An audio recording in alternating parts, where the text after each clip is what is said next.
A crash and manhunt south of Oroville ended with a suspected DUI driver's arrest.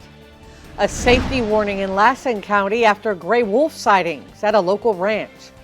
And Chico police are warning of traffic impacts ahead of tomorrow's memorial service for the late Congressman Doug LaMalfa. Covering Northern California. You're watching Action News Now. Coverage you can count on. We have new video and new information on a crash that happened on Highway 70 south of Oroville, leading to a manhunt and a DUI arrest. Authorities say it happened at about 10 last night when the driver of a Chevy pickup made a U-turn to head south on Highway 70 at Palermo Road and collided with a Nissan. The pickup ended up in a field. Both the driver and passenger ran off. Law enforcement used a drone to help locate them. The CHP says the driver was arrested for DUI and hit and run. The driver of the Nissan was treated for moderate injuries. More fog socked in parts of the North Valley this morning. The National Weather Service issued a dense fog advisory through 1 o'clock this afternoon, and this was taken along East Avenue a little earlier today. Very foggy. On the flip side, here's how it looks at the higher elevations right now. This is a live look from the Round Mountain Alert California camera. Absolutely gorgeous on this Friday. Meteorologist Mikkel Hannah Harding has a look at what to expect ahead. Well, good afternoon, Linda. We are taking a look from Plumas County, Bald Eagle Mountain. Some of that snow trying to hang on in those higher elevations despite above average temperatures, but notice the blue sky out there for today. We are going to see more sunshine working in as we head towards the afternoon after what was a pretty foggy start for some areas. You just saw satellite and radar not showing much out there right now, and as we continue throughout today, we'll see partly cloudy conditions in the northern mountains, those temperatures in the 50s for today. As we head down towards the southern Cascades and the Sierra, more 50s in the forecast. Shingletown potentially around 58. Magalia Paradise in the foothills right around 55. We'll see some mid to upper 50s for the foothills. And as we head towards the North Valley, a lot warmer for today compared to the Mid Valley, near 70 in Redding. But that dense fog could lead to some lingering cloud cover, 50s in the Mid Valley. We'll talk about your forecast more coming up. All right, thank you, Mikkel. New at noon, the Bureau of Land Management has issued a wildlife safety notice in Lassen County because of recent gray wolf sightings near Bunnell Ranch. That's along the Biz Johnson Trail, and that's about 10 miles outside Susanville. You're asked to report any sightings to Fish and Wildlife.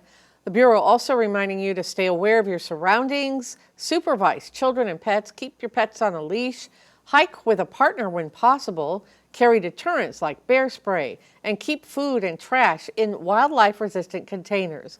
And if you encounter a wolf, don't approach or run. Stand your ground. Make yourself appear larger and maintain eye contact. You're told to speak firmly and slowly back away. Thousands are expected to attend the memorial service for Congressman Doug LaMalfa tomorrow at Chico's Silver Dollar Fairgrounds.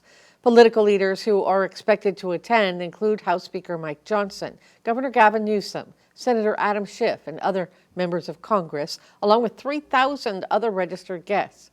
You can watch the live stream of the memorial service on Action News Now's Facebook page. It begins at noon. Chico police are warning about the memorial's impact on traffic in South Chico tomorrow. Police say to expect intermittent road closures in the surrounding areas throughout the day. There will be no parking on Fair Street Saturday between East Park Avenue and 23rd Street from 7 a.m. to 7 p.m. Any parked vehicles on the street inside that closure area may be towed at the owner's expense. And also, the shoulder of East Park Avenue is a dedicated bike lane, and parking is not allowed. Again, vehicles will be towed.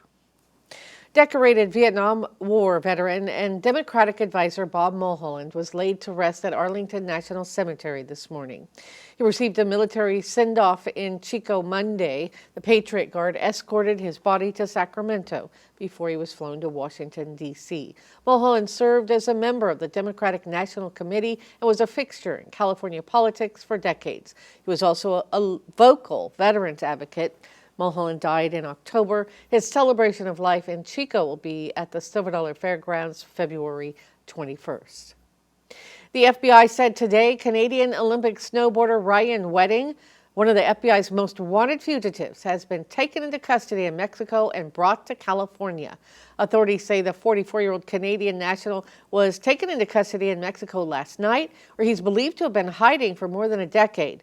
Prosecutors say the so-called modern-day El Chapo funneled about 60 tons of cocaine each year from overseas to the U.S. and Canada as a member of the Sinaloa Mexican drug cartel.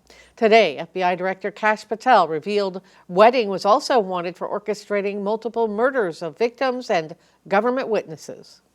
This individual and his organization in the Sinaloa cartel poured narcotics into the streets of North America and killed too many of our youth and corrupted too many of our citizens. I think it goes without saying, to go down to Mexico to find a guy who's been on the lam for multiple years for some of the most egregious crimes on planet Earth takes an interagency-wide effort. Wedding participated in the 2002 Winter Olympics in Salt Lake City. He's being held at a facility in Central California and is expected to make his first court appearance on Monday. The U.S., Ukraine, and Russia meet today for negotiations on ending the war in Ukraine. This is the first time all three nations have sat down to speak. As Natalie Brand reports, Russia and Ukraine both say the final sticking point is Ukrainian territory Russia has seized during the war. Nearly 4 years into Russia's war on Ukraine, the two countries and the U.S. are holding joint peace talks for the first time. The meeting in Abu Dhabi comes a day after President Trump's special envoy, Steve Witkoff, flew to Moscow to sit down with Russian President Vladimir Putin. Ahead of it, Witkoff expressed optimism. I think we've got it down to one issue, and we have discussed iterations of that issue, and that means it's solvable. So if both sides want to solve this, we're going to get it solved. But both Russia and Ukraine have said the sticking point remains territory. It's all about the eastern part of our country. It's all about the land. This is the issue which will not solved yet. President Trump cited threats from Russia as a reason behind his push for Greenland. The president says there could be progress within the next couple of weeks on his newly announced framework of a deal. Diplomatic sources say it would beef up the 1951 treaty with Denmark. It's forever. That was discussed. We can do anything we want. We can do military. We can do anything we want. And it's being negotiated, and let's see what happens. The president also said the Golden Dome will be part of those talks. We're going to build the Golden Dome, and we'll have participation in that also. The cost of the Golden Dome, we'll have participation in that also, meaning with the expense of it. Denmark's foreign minister says they are planning meetings with the U.S. and that what is needed now is to take the drama out of the situation. Natalie Brand, CBS News, the White House. China has says the president's plan for the Golden Dome violates treaties and risks a global arms race in outer space. Still ahead this Friday noon hour, states and cities across much of the country are bracing for a dangerously cold storm that's expected to hit hard.